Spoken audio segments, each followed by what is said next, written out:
السلام علیکم ورحمۃ اللہ وبرکاتہ۔ ناظرین، استقبال ہے آپ کا ہمارے یوٹیوب چینل حمد ٹی وی دیوبند پر۔ ناظرین کرام، اس وقت کی بڑی خبر آپ کے ساتھ شیئر کر رہے ہیں۔ جی ہاں ناظرین، آپ کو بتلا دیں کہ دارالعلوم دیوبند اور فلسطین کے معصوم یتیم بچوں کے متعلق اس وقت سوشل میڈیا پر ایک غلط خبر پھیل رہی ہے۔ سوشل میڈیا پر یہ غلط خبر گردش کر رہی ہے کہ فلسطین کے وہ معصوم بچے جن کے والدین شہید ہو چکے ہیں، ان یتیم معصوم بچوں کو دارالعلوم دیوبند میں لایا گیا ہے اور ان کو گود دیا جا رہا ہے۔ اسی کی معلومات کے لیے ناظرین ہمارے پاس بھی بعض احباب کے فون کال آئے اور انہوں نے اس کے متعلق معلومات چاہی کہ کیا ایسا ہی ہے۔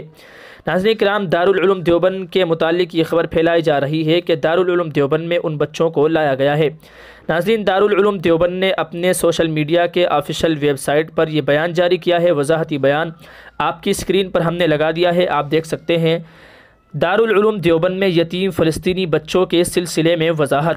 مختلف ذرائع سے معلوم ہوا ہے کہ سوشل میڈیا وغیرہ پر یہ بات پھیلی ہوئی ہے کہ دارالعلوم دیوبند میں یتیم فلسطینی بچے لائے گئے ہیں اور انہیں گود لینے والوں کو دیا جا رہا ہے۔ اس سلسلے میں گود لینے کے خواہش مند افراد دارالعلوم دیوبند آ رہے ہیں اور بہت سارے فون اور واٹس ایپ پیغامات بھی موصول ہو رہے ہیں، لہذا اس سلسلے میں وضاحت کی جاتی ہے کہ یہ بات افواہ اور بالکل بے بنیاد ہے۔ من جانب دفتر اہتمام بتاریخ 23 ربیع الثانی 1445 ہجری مطابق 8 نومبر 2023۔ ناظرین کرام، یہ تھا دارالعلوم دیوبند کا وضاحتی بیان، آپ کی اسکرین پر لگا ہوا ہے، آپ کے ساتھ ہم نے شیئر کر دیا۔